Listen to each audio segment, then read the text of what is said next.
The emergency broadcast system crackled to life at exactly 6:47 a.m., interrupting the morning news on every channel across the eastern seaboard.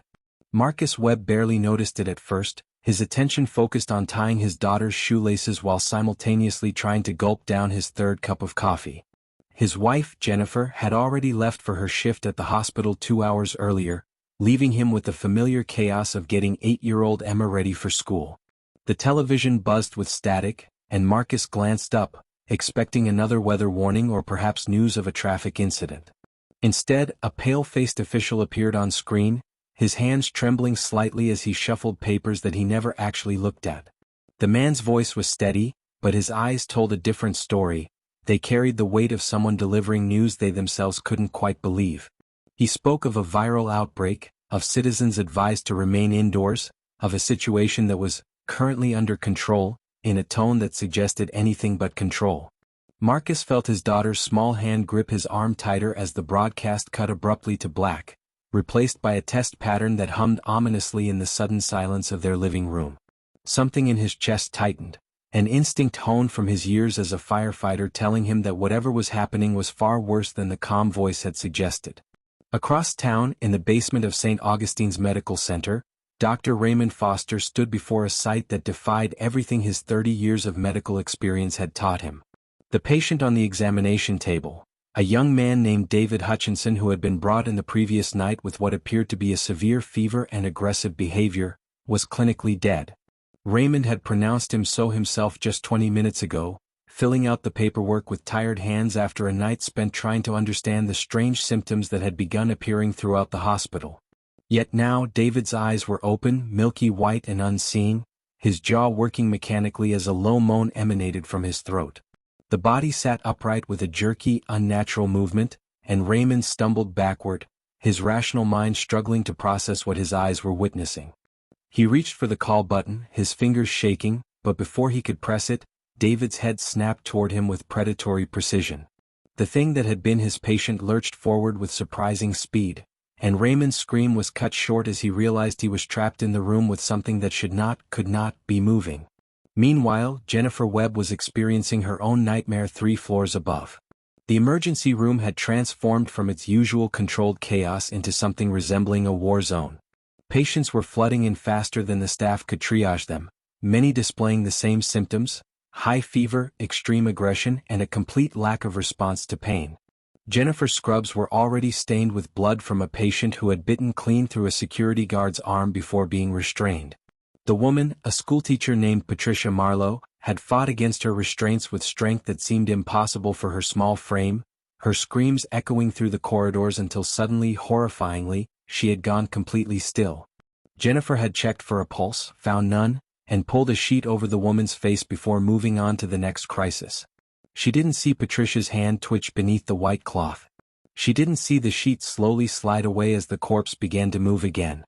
Jennifer was already rushing toward another commotion at the far end of the emergency room, where nurses were shouting for help, where the sound of breaking glass mixed with screams, where the normal world was rapidly coming undone.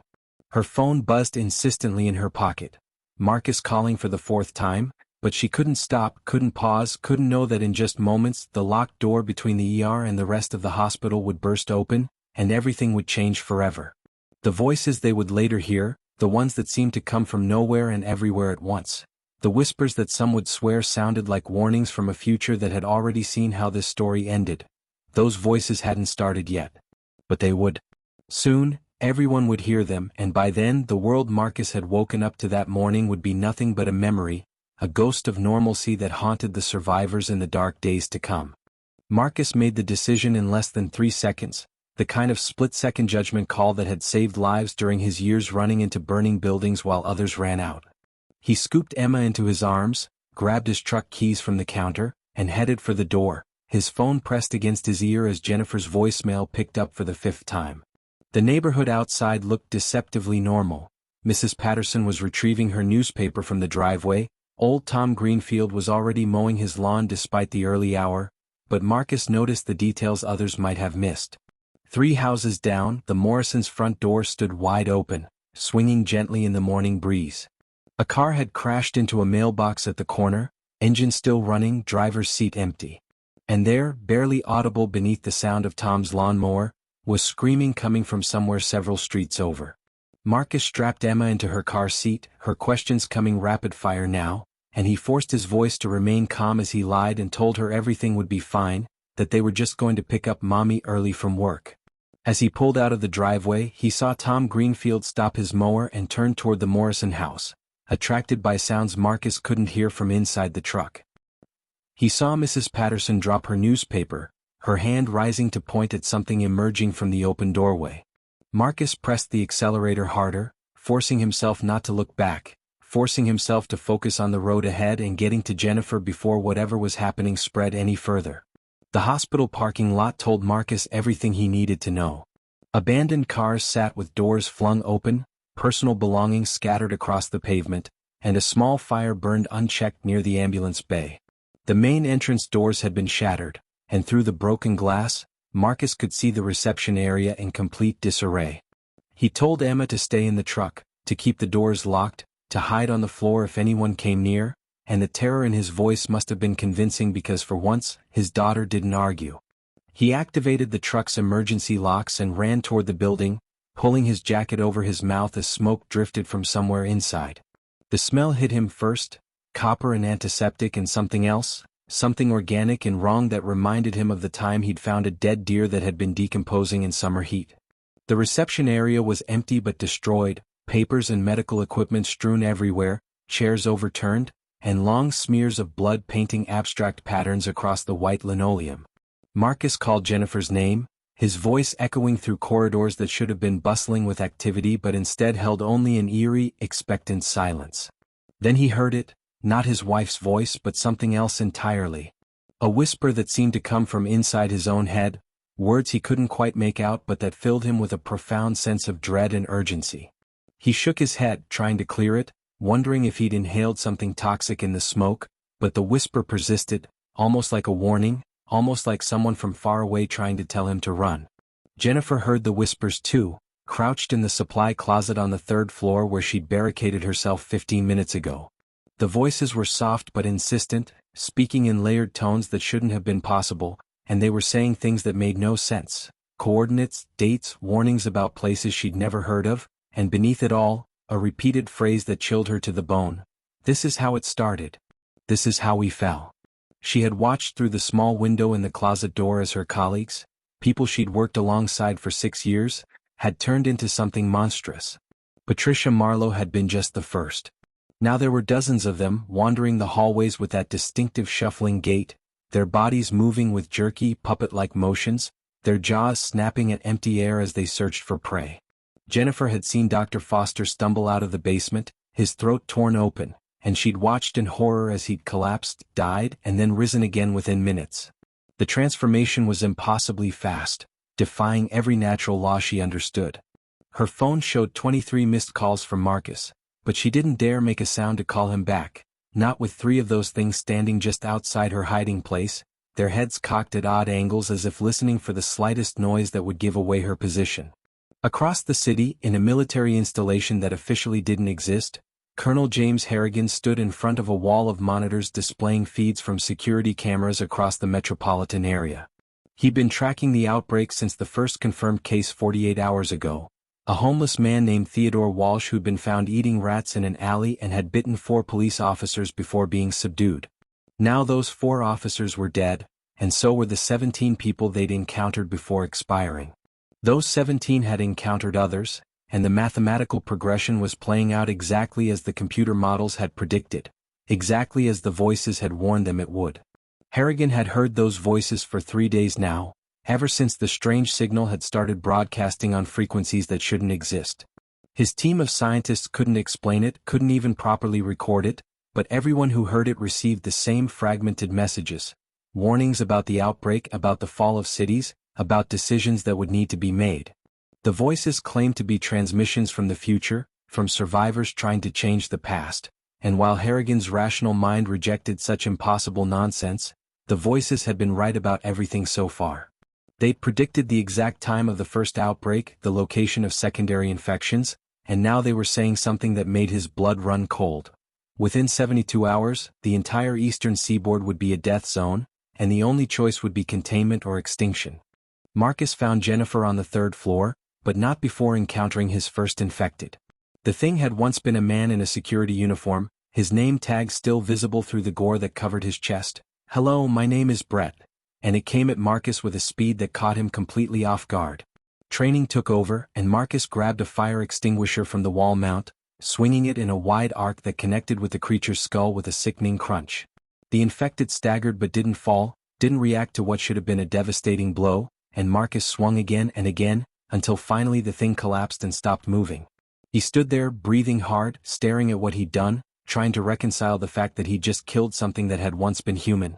The whispers in his head grew louder, more insistent, and for a moment he could have sworn he heard his own voice among them, older and tired, saying, "3rd floor supply closet, hurry, you don't have much time." He didn't question it, couldn't afford to question it, just ran for the stairs and started climbing. The 2nd floor was worse than the 1st. Bodies littered the hallway, some truly dead and others that might not be, and Marcus learned to move quietly to avoid attention, to recognize the subtle signs of movement that indicated something was about to lurch from the shadows. He passed a nurse's station where someone had barricaded themselves inside, and he could see frightened eyes peering out through a gap in the furniture, but he couldn't stop, couldn't help everyone, could only focus on finding his wife and getting back to Emma before something happened to his daughter. Jennifer heard the tapping on the closet door and nearly screamed before she recognized the pattern. 3 short, 2 long, 3 short, the silly Morse code signal for "I love you," that Marcus had taught Emma and that had become their family's secret knock. She opened the door a crack and saw her husband's face, bruised and splattered with blood that she prayed wasn't his own, and she'd never been so relieved to see anyone in her entire life. They didn't speak, communicating instead through urgent gestures and eye contact, years of marriage making words unnecessary. Marcus showed her the route he'd mapped in his mind, and Jennifer indicated the positions of the infected she'd been tracking through the door window, and together they formulated a plan that was desperate and dangerous but better than staying put. The whispers were growing stronger now, and Jennifer grabbed Marcus's hand and whispered, "Do you hear them too?" Seeing the confirmation in his eyes, the relief that he wasn't going insane. There was no time to discuss what the voices meant or where they were coming from, only time to move, to slip out of the closet during a gap in the infected's patrol pattern, to creep down the hallway toward the emergency stairs that Jennifer knew led to a side exit near the parking lot. They almost made it. They were 15 feet from the stairwell door when a tremendous crash echoed from somewhere below, and suddenly the infected were converging from every direction, drawn by the noise like sharks to blood in the water. Emma sat in the truck, counting seconds like her father had taught her during their emergency preparedness games that had seemed silly before but terrifyingly real now. She'd reached 423 when she saw the first one. A woman in a torn business suit stumbling across the parking lot, her movements wrong in a way that Emma's 8-year-old mind couldn't articulate but instinctively understood meant danger. The woman's head swiveled toward the truck with mechanical precision, and Emma ducked down below the window line, her heart hammering so hard she thought it might burst from her chest. She heard the slap of hands against the truck's exterior, heard the low moan that made her think of the sounds wounded animals made, and she pressed her hands over her ears and squeezed her eyes shut and wished harder than she'd ever wished for anything that her parents would come back right now. The whispers found her then, gentle and insistent, and unlike the adults who heard fragmented warnings and coordinates, Emma heard something different. She heard children's voices, kids who sounded like they might be her age or a little older, and they were telling her a story about a girl who was very brave, who did exactly the right thing when the monsters came, who saved her whole family by listening carefully to what happened next. Emma opened her eyes, her fear transmuting into something else. Not courage exactly, but a kind of focused determination that made her sit up and look at the truck's controls, at the horn her father had told her never to touch, at the emergency brake and the gear shift that were supposed to be off limits. Colonel Harrigan made the call he'd been dreading, connecting to a secure line that went directly to the Joint Chiefs. The containment had failed. The outbreak had spread beyond their initial projections, with confirmed cases now appearing in 6 major cities along the coast. The voices from tomorrow, and Harrigan had stopped pretending they were anything else, were now broadcasting constantly, a stream of consciousness warning about what was coming, what mistakes had been made in other timelines, what needed to be done differently this time. His communications officer, Lieutenant Sarah Mendez, had been recording and analyzing the transmissions, and her findings were both fascinating and terrifying. The voices weren't random, they were coordinated, strategic, providing specific intelligence about infected movement patterns and safe zones that hadn't been overrun yet. Whoever was broadcasting from the future, they'd lived through this before, had seen how the world fell, and were desperately trying to rewrite history. Harrigan relayed the voice's latest warning to his superiors. The hospital district needed to be evacuated immediately, because in exactly 14 minutes, something catastrophic was going to happen there, something that would turn the outbreak from a containable crisis into an unstoppable pandemic. He could hear the skepticism in the general's voice, the hesitation to commit resources based on impossible intelligence from an unexplainable source, and Harrigan found himself speaking words he never thought he'd say. "Sir, I know how this sounds, but these voices have been right about everything else. If we don't act now, we lose the entire eastern seaboard by midnight." Marcus grabbed Jennifer's hand and ran, pulling her toward the stairwell as infected converged from both ends of the corridor. They burst through the door and took the stairs 3 at a time, the sound of shuffling footsteps and inhuman moans echoing in the concrete stairwell behind them. Jennifer's medical training screamed at her that what she was seeing was impossible. The infected moved with coordination that shouldn't exist in bodies with such severe trauma, and they seemed to be learning, adapting, hunting with an intelligence that went beyond simple mindless hunger. As they rounded the landing between the second and first floors, Marcus nearly collided with a maintenance worker who stood blocking their path, the man's custodian uniform soaked with blood, his eyes that distinctive milky white that meant he was already gone. Marcus didn't hesitate this time, didn't think, just lowered his shoulder and barreled into the infected, sending it tumbling down the stairs. He and Jennifer leaped over the falling body and kept running, knowing that every second counted, that Emma was waiting and vulnerable and alone. They hit the ground floor door at full speed, bursting out into a service corridor that Jennifer had walked through 1,000 times during her shifts but that now looked alien and threatening. The whispers were screaming now, not literally but with an urgency that made both of them feel like they were running out of time for reasons they couldn't fully understand. 12 minutes, Jennifer gasped, though she didn't know why she said it, didn't know where the number came from. Marcus nodded as if it made perfect sense, and they sprinted toward the side exit that would lead them back to the parking lot, back to their daughter, back to some chance of survival. Emma's small hand hovered over the truck's horn, the voices in her head coaching her through what needed to happen. She understood somehow that her parents were in trouble, that they needed help, that the monsters needed to be drawn away from wherever her mom and dad were trying to escape. The woman in the business suit was still pawing at the driver's side door, joined now by 2 others, a teenage boy in a fast food uniform and an elderly man in hospital pajamas, their combined weight making the truck rock slightly on its suspension. Emma took a deep breath, counted to 3 like the voices told her to, and slammed her palm down on the horn.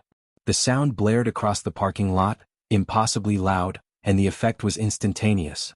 Every infected in the vicinity turned toward the truck, their heads snapping around in unison like a flock of birds responding to some invisible signal.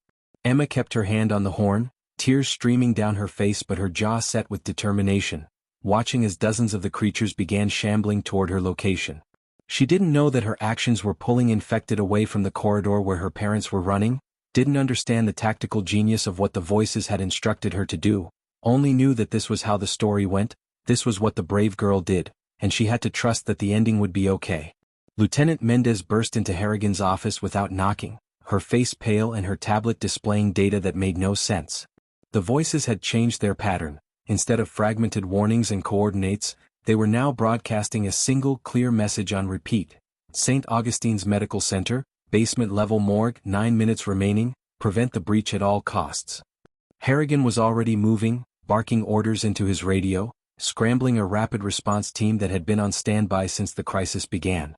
The voices had been maddeningly vague about what would happen at the hospital, what catastrophic event would turn the outbreak from serious to apocalyptic. But Mendez had been running predictive models based on the information they did have. Her conclusion was chilling. Something in the hospital's basement was going to cause a mass casualty event that would release infected into the surrounding neighborhoods in overwhelming numbers, a flood rather than a trickle, too many to contain or control. Harrigan's team was 12 minutes away by helicopter, and the voices were saying they had 9. The math didn't work, but Harrigan grabbed his sidearm and body armor anyway because sometimes you had to try even when success seemed impossible. Mendez stopped him at the door with a hand on his arm, her eyes reflecting the same fear he felt. "Sir, the voices just said something else. They said there's a firefighter and a doctor who need to make it out, that they're important somehow, that the timeline depends on them surviving." Harrigan wanted to ask how they were supposed to save specific people in the chaos of an outbreak zone, but he just nodded and added "locate and protect civilian survivors" to his mission parameters, hoping it would be enough. Marcus and Jennifer exploded out of the side exit into the harsh sunlight of the parking lot, and Marcus's heart seized in his chest when he heard the truck's horn blaring continuously. He could see their vehicle surrounded by infected, could see the small shape of his daughter visible through the rear window, and he ran faster than he'd ever run in his life, Jennifer keeping pace beside him. They were 50 yards away when the first helicopter appeared overhead, military-grade, and armed soldiers began rappelling down on ropes with the precision of a well-rehearsed operation.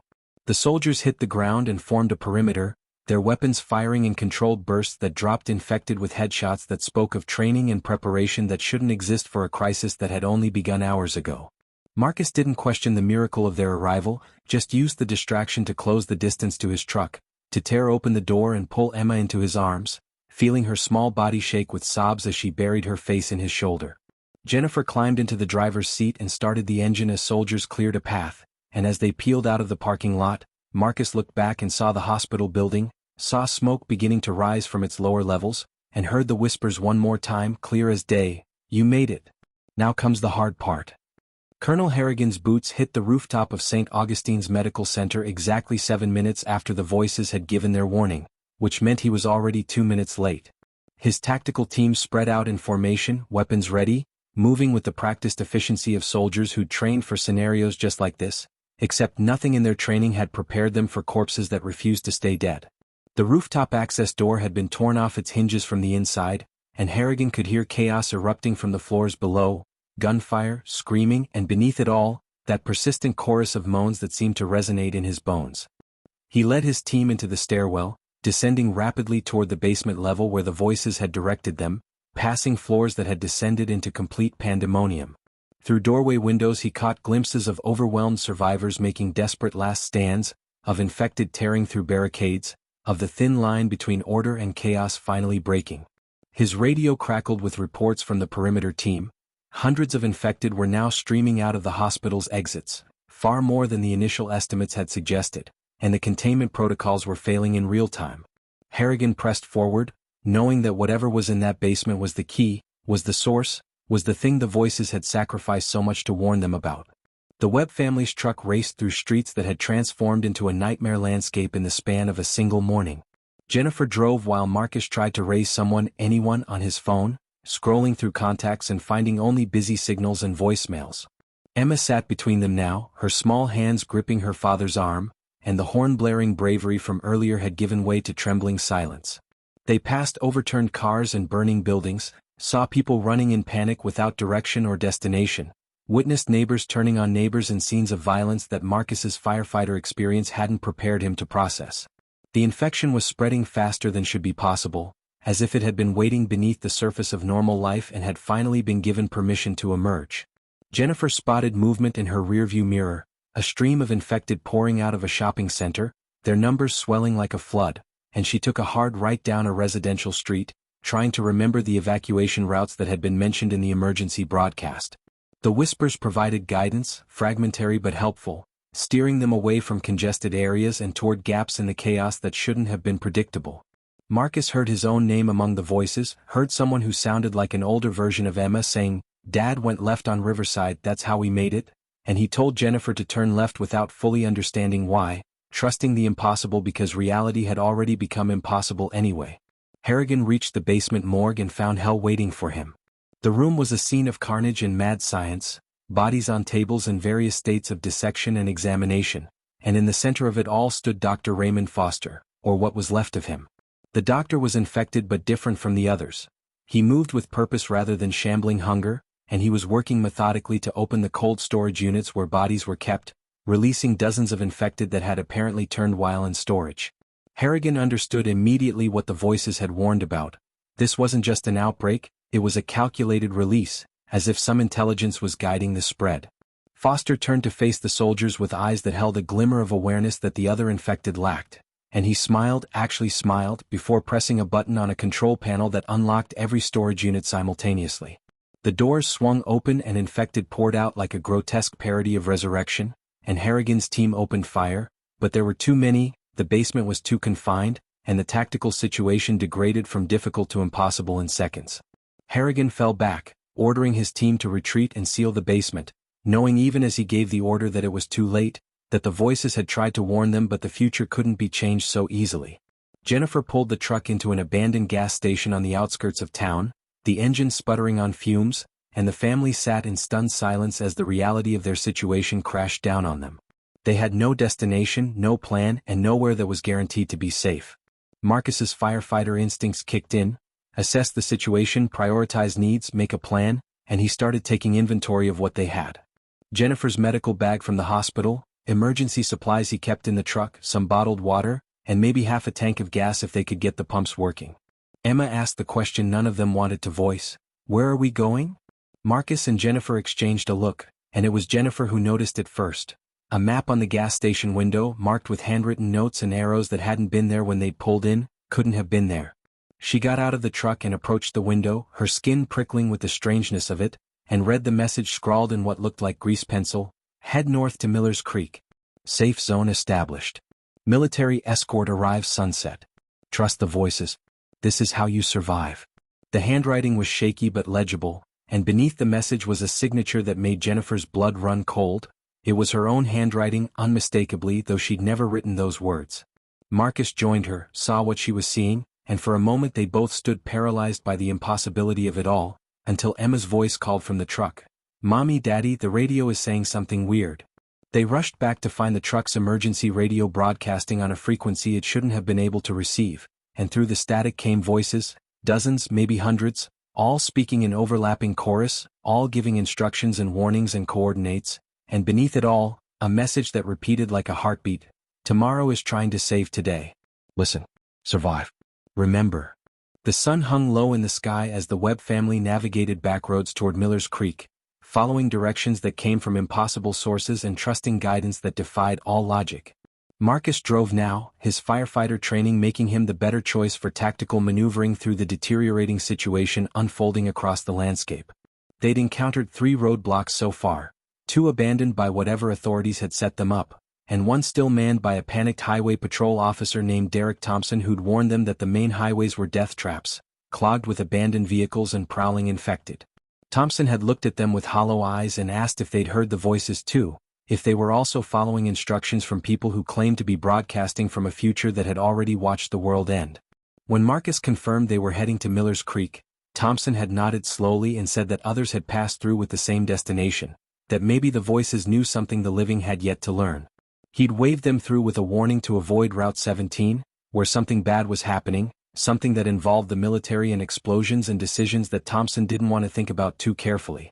As they drove away, Jennifer watched him in the side mirror, a solitary figure standing guard at a checkpoint that protected nothing, and she wondered how long he would last before the loneliness or the infected claimed him. Colonel Harrigan's extraction from St. Augustine's Medical Center had been a fighting retreat that cost him 4 soldiers and any illusion that this outbreak could be contained through conventional means. The basement breach had released a wave of infected that overwhelmed the hospital's remaining floors within minutes, and the creatures had poured into the surrounding neighborhoods like a burst dam flooding a valley. Harrigan's helicopter lifted off from the rooftop just as the building's emergency generators failed, plunging the interior into darkness filled with shambling horrors and the screams of those who hadn't made it out. From the air, he could see the infection spreading in real time, a visible tide of chaos radiating outward from the hospital district.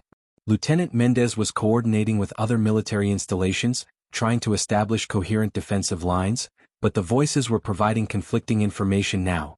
Some timelines suggested falling back to fortified positions. Others advocated for aggressive containment through extreme measures that Harrigan didn't want to consider.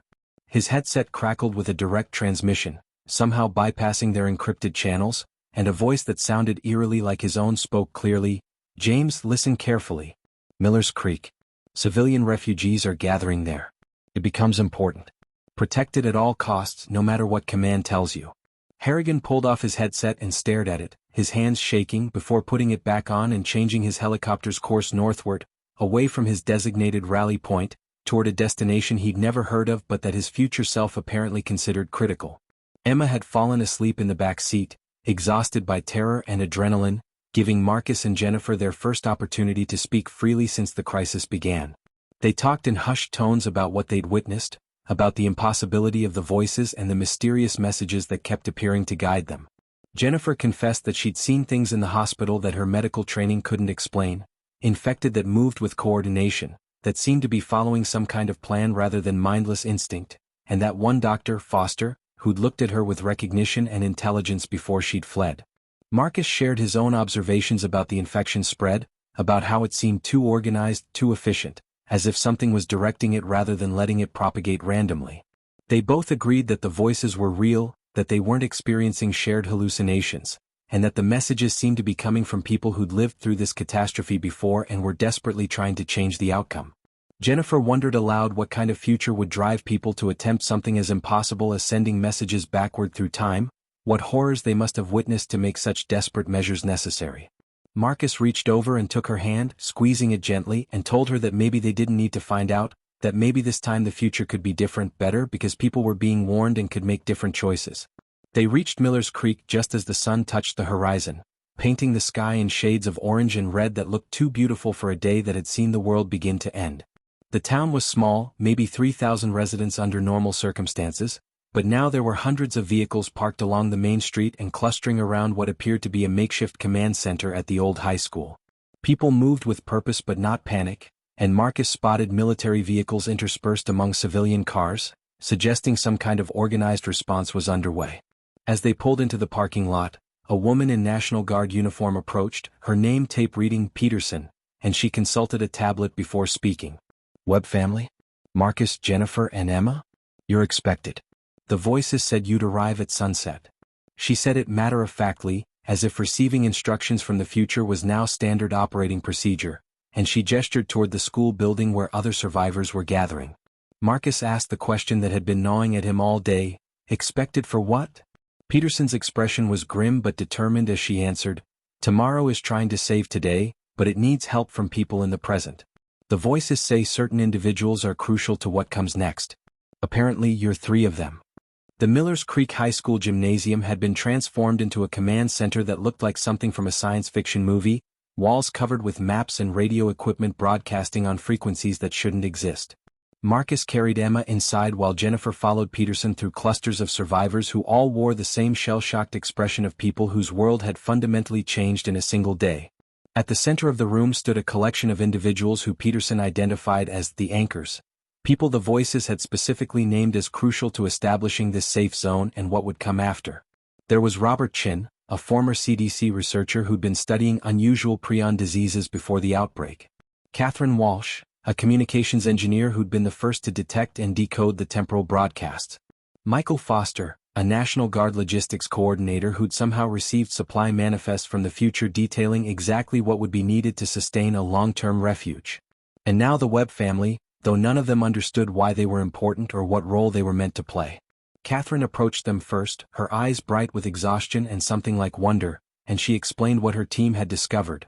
The voices weren't just random warnings, they were coordinated transmissions from multiple timelines, from futures where humanity had failed to survive the outbreak, and the people in those dead futures were using the last of their resources to send information backward, to give the past a fighting chance to choose a different path.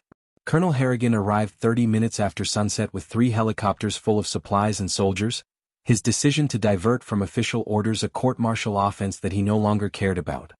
He'd listened to his future self's instructions and chosen to trust in impossible things, and seeing the organized refuge taking shape in Millers Creek vindicated that trust.